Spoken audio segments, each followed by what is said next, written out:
პარლამენტის თავმჯდომარის მოგესალმებით. უპირველეს ყოვლისა მინდა საზოგადოებას ვაცნობო, რომ საპარლამენტო უმრავლესობამ დავაინიციირეთ საქართველოს პარლამენტის ახალი რეგლამენტი.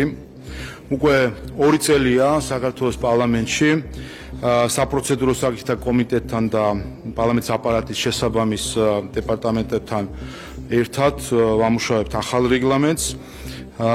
და იყო ამაზე 2 წელი უკვე მიმდინარეობს მუშაობა. როგორც იცით, მოქმედი რეგლამენტი მიღებულია 2018 წელს, ის უკვე თითქმის 7 წელია რაც ძალაში არის, ამიტომ მოხდა შესწავლა იმის თუ რა ხარვეზები არის, რა გვაჩვენა პრაქტიკამ.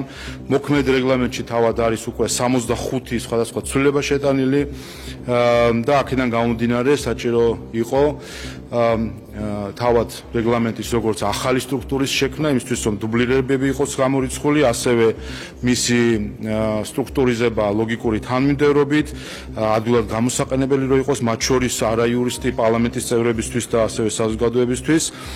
ახალი რეგლამენტის პროექტით აღმოიფხვრება ყველა ორაზროვნებები, რაც არის პროცედურებში და ასე შემდეგ. იცით, რომ ხანდახან იყო ხოლმე სხვადასხვა განმარტებების მცდელობები. აღსანიშნავია, რომ თავად ტექსტი 90%-ზე მეტი ტექსტი იგივე რჩება, რაც მოქმედ რეგლამენტში არის, ვინაიდან თავისთავად არის პროცედურები, რომლებიც გაწერილი არის და ეს ამავე დროს უზრუნველყოფს, რომ ახალი რეგლამენტი გამოსაყენებლადაც ადვილი იყოს როგორც პარლამენტის აპარატის თანამშრომლებისთვის, ასევე დეპუტატებისთვის. პროექტი ორშაბათს გავა პარლამენტის ბიუროზე, რის შემდეგაც გასაჯაროვდება, დაიწყება მისი საპარლამენტო განხილვები და გეგმილია, რომ მაისის ბოლოსთვის მივიღოთ ახალი რეგლამენტი, რომელიც ძალაში შევა 1 ივლისიდან მიმდინარე წლის. რომ გითხრათ, რა არის ძირითადი ცვლილებები, ასე თქვათ, რაც შეიძლება თქვენთვის და საზოგადოებისთვის საინტერესო იყოს. პირველი ეს გახლავთ, რომ ინტერპელაციების რაოდენობა ორმაგდება. როგორც იცით, ინტერპელაცია გახლავთ პარლამენტის წევრების ინსტრუმენტი, რათა კითხვით მიმართონ მინისტრებს, პრემიერ-მინისტრს, სხვა ანგარიშვალდებულ პირებს და დაიბარონ უბრალოდ ამ კითხვაზე პასუხად შესაბამისი სუბიექტები უნდა მოვიდნენ პარლამენტში და პლენარული ფორმატში უპასუხონ კითხვებს და შემდეგ იმართება დებატები. როგორც იცით, ჩვენ 2 წლის წინ გავზარდეთ რაოდენობა და სესიის განმავლობაში 4 ინტერპელაცია იყო, ახლა ორმაგდება, რაც ნიშნავს, რომ ყოველ პლენარული სხდომის ყოველ კვირას იქნება ინტერპელაციის დღეს. ყოველ კვირას იქნება ინტერპელაცია, ასე რომ იქნება შესაძლებელი მოусმინოთ მინისტრებს და სხვა ანგარიშვალდებულ პირებს. ასევე ხდება ხელახალი მოწესრიგება ინტერპელაციის დროს კითხვაზე პასუხის ეტაპის დასრულების შემდეგ დებატების წესისა. აქამდე იყო უფრო მონოლოგიური ხასიათის, ფრაქციები გამოდიოდნენ რიგრიგობით და დებატის ხასიათი ამას არ ჰქონდა. ახალი მოწესრიგებით ეს იქნება მონაცვლეობითი გამოსვლა, რაც დებატის და უფრო დინამიურ ხასიათს მისცემს. შესაბამისად, იქნება ინტერპელაცია უფრო აქტუალური, ანუ ყოველ სასესიო კვირას შესაძლებელი იქნება პარლამენტის წევრებს, რომ პლენარულ სხდომაზე ყავდეს სხვადასხვა ანგარიშვალდებული პირი აქტუალურ საკითხებთან დაკავშირებით და ქონდეს ამაზე კითხვა-პასუხის რეჟიმი და განხილვა. აქედან გამომდინარე, თავის დანიშნულებას უკვე კარგავს მინისტრის საათი, რომელიც თავის დროზე 2018 წელს გარკვეულწილად საკომპენსაციოდ იქნა შემოღებული ამ ინტერპელაციის თუ თქვა ზოგ ქვეყნებში არსებობს კითხვების დრო, ასე ვთქვათ, ასეთი ფორმატები, როდესაც ყოველ კვირას არის გამოყოფილი ერთი დღე იმისთვის, რომ კითხვებს უპასუხოს ანგარიშვალდებულმა პირმა. ჩვენ ფაქტობრივად ეს სისტემა შემოვაქვს ახლა და ყოველ კვირას იქნება შესაძლებლობა კითხვა-პასუხის რეჟიმში ყავდეს სხვადასხვა ანგარიშვალდებული პირი. მეორე საკითხი, დროებითი კომისიები. თქვენ ახლა ადევნეთ თვალყურს დროებით საგამოძიებო კომისიას, თუმცა კონსტიტუციით ასევე გათვალისწინებულია სხვა დროებითი კომისიები, რომელიც შეიძლება ნებისმიერ მნიშვნელოვან საკითხზე შეიცვალოს საგამოძიებო ფუნქციების გარეშე.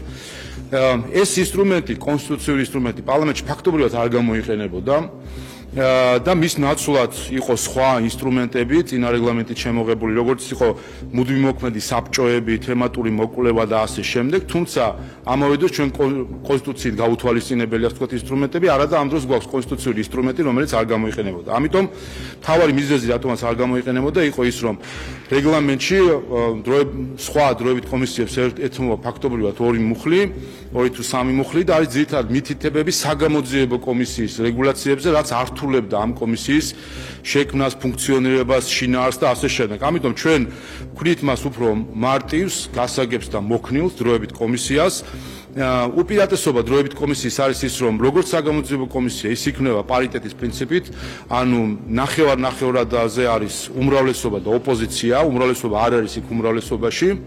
შესაბამისად, ეს იძლევა საშუალებას, რომ იყოს უფრო პლურალისტური მუშაობა ასეთ სახის კომისიაში, კონსენსუსზე ორიენტირებული მუშაობა ასეთ კომისიაში. შესაბამისად, ის ჩაანაცვლებს იქნება შესაძლებლობა, რომ ჩაანაცვლოს მუდმივმოქმედი საბჭოებისთვის თემატიკა და აქვე ვიტყვი, რომ იცით, რომ ბოლო ცვლილებით გენდერული თანასწორობის საბჭო გაუქმდა, ამასთან ერთად ახალი რეგლამენტით გაუქმდება ბავშვთა უფლებების საბჭო და ღია მმართველობის საპარლამენტო საბჭო, ზოგადად მუდმივმოქმედი საბჭოები გაუქმდება, ვინაიდან ფაქტობრივად ეს იყო კომიტეტის გარკვეული ასლით, ან კომიტეტიც არ იყო და რეგლამენტით გათვალისწინებული, ასე ვთქვათ, საბჭოები იყო.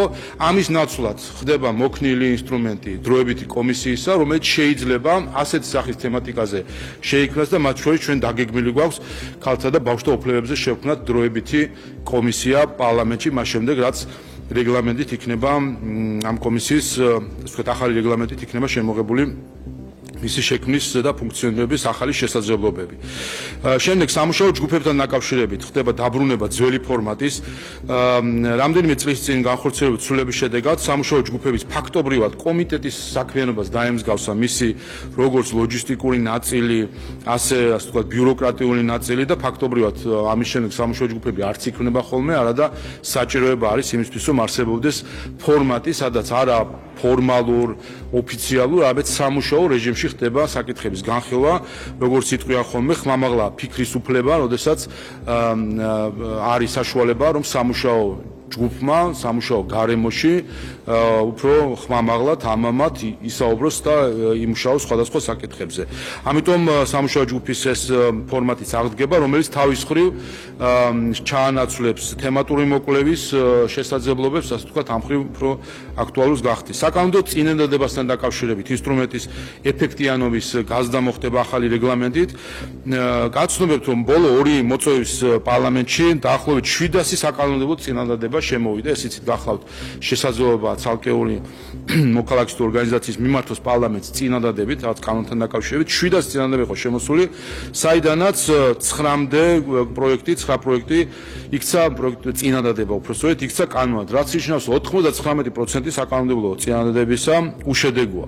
აქედან გამომდინარე სისტემა შეიცვლება და მისი ადრესატი საკანონმდებლო წინადადებისა ნაცვლად კომიტეტებისა გახდებიან პარლამენტის თითოეული წევრი, ანუ ყველა წევრი იქნება ადრესატი საკანონმდებლო წინადადების, რათა მოხდეს მათი დაინტერესება, რომ შემდეგ წინადადება აქციონ ინიციატივად. როგორც იცით, წინადადება არ გახლავთ საკანონმდებლო ინიციატივა, სხვა შორის საკანონმდებლო წინადადების ინსტრუმენტი არც ერთ სხვა ქვეყანაში არ არსებობს, ასე რომ ერთ მოქალაქეს შეეძლოს მიმართოს პარლამენტს საკანონმდებლო წინადადებით და ჩვენთან ეს შესაძლებლობა არის, ეს არ არის საკანონმდებლო ინიციატივა და ამიტომაც საჭირო იყო მისი განხილვა კომიტეტების მეშვეობით და შედეგებს ხედავთ, რომ ეს არაეფექტიანი ინსტრუმენტი იყო. აქედან გამომდინარე 150 დეპუტატს თუ ამ მოწვევის პარლამენტში ამ შემთხვევაში 101 დეპუტატს გაეგზავნება საკანონმდებლო წინადადება, რათა ისინი დაინტერესდნენ და აქციონ ეს საკანონმდებლო ინიციატივა და ბოლო ერთიანი წლიური პარლამენტის საქმიანობის ერთიანი წლიური ანგარიში დამკვიდრდება. თქვენ იცით, რომ დღეს პარლამენტის თავმჯდომარის მხრიდან წარმოდგენილი წლიური ანგარიშთან ერთად ასევე არის კომიტეტების ანგარიშები, რითაც ხდება დუბლირება პარლამენტის საქმიანობის ანგარიშებისა, ამიტომ ახალი რეგლამენტით კომიტეტები იმუშავებენ პარლამენტის თავმჯდომარესთან ერთად და პირიქით პარლამენტის თავმჯდომარე კომიტეტებთან ერთად, რათა შედგეს ერთიანი წლიური ანგარიში პარლამენტის საქმიანობასთან დაკავშირებით. ეს გახლავთ ძირითადი ასპექტები, რაც შეიძლება საინტერესო ყოფილიყო თქვენთვის და საზოგადოებისთვის, რა თქმა უნდა, სხვა ცვლილებებიც არის, რომელზეც უკვე განხილვების პროცესში შემდეგი კვირების განმავლობაში მექნება საუბარი. დიახ. თავის დროზე თუ გაინტერესებთ პრეტექსტი, ასე თქვა, მინისტრის საათიც ასეთი ფორმატი სხვა ქვეყნებში არ არსებობს. თავის დროზე როცა იყო განხილვა 2018 წლის რეგლამენტის მიღების დროს იყო ინიციატივა, რომ მაგალითად ინგლისში და სხვა ქვეყანაში არსებობს კითხვების დრო, ასე თქვა, რაღაც ასეთი ფორმატი, როდესაც კვირაში ერთხელ გამოყოფილია რაღაც პერიოდი, როდესაც მინისტრები მიდიან და რაღაც კითხვა-პასუხის რეჟიმია. სხვა შორის კითხვები წინასწარ არ იყვნენ ცნობილი შემდეგ მინისტრებისთვის ან სხვა ანგარიშვალდებული პირისთვის. და მაშინ, ასე თქვათ, ეს ფორმატი არ იქნა შემოღებული და ამის გარკვეული, ასე თქვათ, სანაცვლოდ იყო მინისტრის საათი, როდესაც მინისტრი თქვენ ყველა ამას აკვირდებოდი, წელიწადში ერთხელ მოდიოდა წლიური ანგარიშით. შედეგად იყო ის, რომ მაგალითად სექტემბერში მოდიოდა მინისტრი და საუბრობდა წინა წლის საკითხებზე, რა თქმა უნდა, ვერ შეჩერდებოდა ის წინა წლის და მიმდინარე წელზეც საუბრობდა. იყო, ასე ვთქვათ, გრძელი ფორმატი, სადაც ძირითადად სამინისტრო საქმიანობის წარმოდგენა იყო. ამიტომ ვინაიდან ჩვენ ახლა ინტერპელაციას ხდით რეალურ ისეთ ინსტრუმენტად, რომელიც ყოველ კვირას იქნება ინტერპელაციის დღეს, თუ კი არსებობს კითხვა, შესაბამისი პირი, მინისტრი იქნება თუ სხვა ანგარიშვალდებული პირი, იცით რომ მარტო მინისტრებით არ შემოიფარგლება, იქნება პარლამენტში კითხვებზე საპასუხოდ, ამიტომ მინისტრის საათის საჭიროება ამ შემთხვევაში აღარ არის.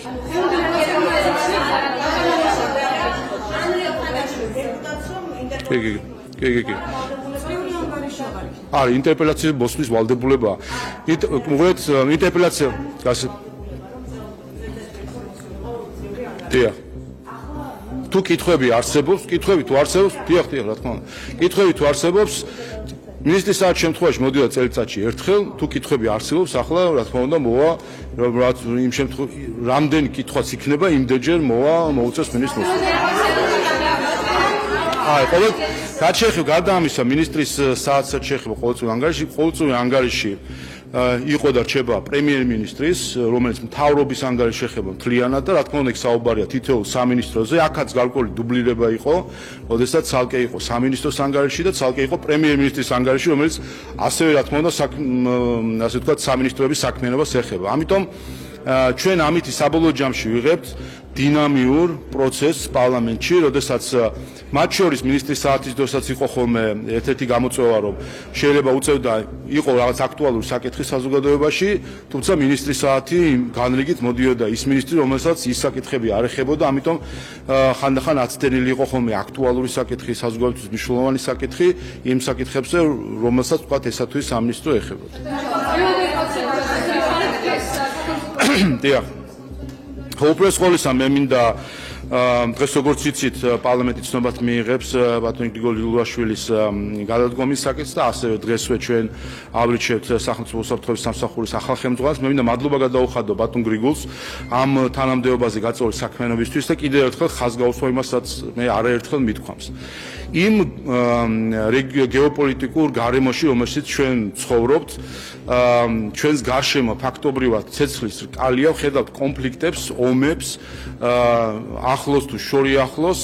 აი ამ გარემოში სახელმწიფო უსაფრთხოების სამსახურმა, მისმა ყოველმა თანამშრომელმა და რა თქმა უნდა მის ხელმძღვანელს განსაკუთრებული წვლილი აქვს, უზრუნველყო, რომ საქართველოში არათუ არც ერთი უსაფრთხოების რისკი არ რეალიზებულა და არ განხორციელებულა, არამედ პირიქით ჩვენ ყოველ ჯერზე და ახლა სულ ახლახან საქართველო აღინიშნა როგორც მაგალითად ტერორიზმის გამოწვევისგან თავისუფალი ქვეყანა ამერიკის შეერთებული შტატების მთავრობითი ხელისუფლების ანგარიში. ამიტომ ამაში განსაკუთრებული წვლილი ერთ-ერთი გარე გამოწვევებს და იმ შიდა გამოწვევებში ასევე რომელიც არსებობს, ჩვენ ხედავთ რომ უკვე წლებია ცდილობენ გარე და შიდა აქტორები არადემოკრატიული გზით ხელისუფლების ცვლილებას, ჩვენ ვხედავთ თავდასხმას არჩევნებზე, სადაც ჩართული იყვნენ როგორც გარე აქტორები და დღეს უკვე მხილებული არიან მათ შორის ახალი ამერიკის შეერთებული შტატების ახალი ადმინისტრაციის მხრიდან, ისეთი ორგანიზაციები როგორც არის USAID, NEDI და სხვა ორგანიზაციები და მათი დასახელებით, ასე თქვა, პროგრამები არჩევნებთან დაკავშირებით, რაც ჩვენ ვხედავთ, ეს იყო ფაქტობრივად ჩარევა ქვეყნის შიდა საქმეებში და არჩევნებში, ჩარევა იმისთვის, რომ მომხდარიყო სასურველი საარჩევნო შედეგის დადგომა გარე ძალებისთვის. აი ამ ფონზე, როდესაც გარე აქტორები შიდა ორგანიზაციების გამოყენებით, მათ შორის გარკვეული NGO-ების გამოყენებით, რომლებიც გარედან მიღებული დავალებებით თავს ესხმოდნენ დემოკრატიას საქართველოში, საქართველოს სახელმწიფო უსაფრთხოების სამსახურმა უზრუნველყო როგორც ჩვენი ქვეყნის გარე საფრთხეებისგან დაცვა, ასევე შიდა უსაფრთხოება და ჩვენი დემოკრატიული წყობილების ასე ვთქვათ, დემოკრატიული წყობილების განვითარება, ვინაიდან ხედავთ და დღესაც ვაკვირდებით, რომ არის ცდილობა, რომ ძირი გამოუთხაროთ დემოკრატიას ანტიდემოკრატიულმა ძალებმა ქვეყნის შიგნით და ქვეყნის გარეთ. რაც შეეხება, ხო, ამიტომ მადლობა მინდა გადავხადო, რაც შეეხება პროცედურებს, ახლა მიმდინარეობს კომიტეტი. ჩვენ 12 საათზე პლენარულ სხდომაზე ცნობად მივიღებთ გადადგომას, ამ ერთ საკითხს მივიღებთ ცნობა და შემდეგ გვექნება შესვენება. რა დროსაც იქნება უკვე თავდაცვისა და უსაფრთხოების კომიტეტის სხდომა, თავდაცვისა და უშიშროების კომიტეტის, მაგრამ აქაც ვიტყვი, ახალი რეგლამენტით სახელი შეეცვლება და იქნება თავდაცვისა და უსაფრთხოების კომიტეტი, ვინაიდან ეს ტერმინოლოგია არის უკვე წლები დამკვიდრებული ამ სექტორში. სხდომა, სადაც ბატონი ანრიო ხანაშვილი იცით, რომ დასახელებული არის უკვე კანდიდატად და იქნება წარდგენილი. კომიტეტის შემდეგ გვექნება პარლამენტის პლენარული სხდომა კვლავ, ბიუროს სხდომა და შემდეგ პლენარული სხდომა, სადაც კენჭი ეყრება ბატონი ანრიო ხანაშვილის კანდიდატურას და ამის შემდეგ ორი პროექტია, რომელსაც ასე განვიხილავთ და მივიღებთ, იცით, ნარკოტიკულ ნივთიერებებთან დაკავშირებით და იარაღთან დაკავშირებით. ხო, და მე მინდა ამ ხრივ მინდა განსაკუთრებული კმაყოფილება გამოთქვა პრემიერ-მინისტრის გადაწყვეტილებასთან დაკავშირებით და მთავრობის პოზიციასთან დაკავშირებით, რომ სახელმწიფო უსაფრთხოების სამსახურის ხელმძღვანელად წარდგენილი იქნა ანრიო ხანაშვილი. რა თქმა უნდა, პარლამენტი მისთვის მშობლიური კერა არის, ასე ვთქვა და თქვენთვისაც ის ნაცნობი ადამიანი არის. ის გამორჩეული თავის გამორჩეულ პატრიოტიზმთან ერთად არის გამორჩეული კვალიფიკაციის მქონე პროფესიონალი, რომელმაც წლების განმავლობაში საპარლამენტო საქმიანობის დროს დაამტკიცა აბსოლუტური ასე ვთქვათ უზადობა მისი იურიდიული ცოდნისა, კვალიფიკაციისა, საკანონმდებლო საქმიანობის მხრივ გამართული საქმიანობისა, ისევე როგორც თავად იურიდიულ საკითხთა კომიტეტი მისი ხელმძღვანელობის დროს იყო გამორჩეული კომიტეტი საკუთარი პროფესიონალიზმითა და დართულობიდანაც გამომდინარე. ამიტომ სწორედ ეს თვისებები, მისი პატრიოტიზმი და მისი პროფესიონალიზმი არის ის თვისებები, რომელიც მნიშვნელოვანი არის ისეთი სტრუქტურისთვის, როგორც არის სახელმწიფო უსაფრთხოების სამსახური და არწმუნებული ვარ, რომ თითოეული თანამშრომელი სახელმწიფო უსაფრთხოების სამსახურისა იქნება განსაკუთრებულად ამ ხრივ მოწადინებული, რომ ბატონი ანრიო ხანაშვილის ხელმძღვანელობით კვლავ იყვნენ საქართველოს სახელმწიფოს უსაფრთხოების სადარაჯოს. ამ თემაზე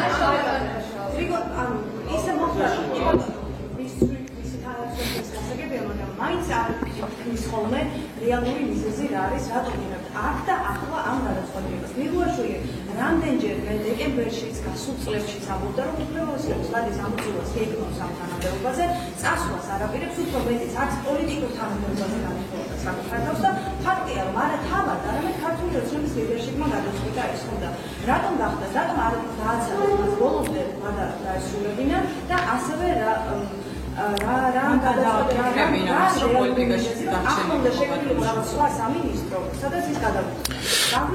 მე შეგახსენებთ, თუ არ ვცდები, უკვე ხელი მოეწერა კანონს მაუწყებლობის შესახებ კანონის ცვლილებასთან დაკავშირებით, სადაც მათ შორის ფაქტის სიზუსტესთან დაკავშირებით უკვე 15 წელი მოქმედი სტანდარტები ახლა კანონის დონეზე აიწია და თქვენ ახლა ახსენეთ, რომ ფაქტია, რომ არა, თქვენ თქვით, რომ ფაქტია, რომ ეს არ იყო მისი გადაწყვეტილებაო. ხო.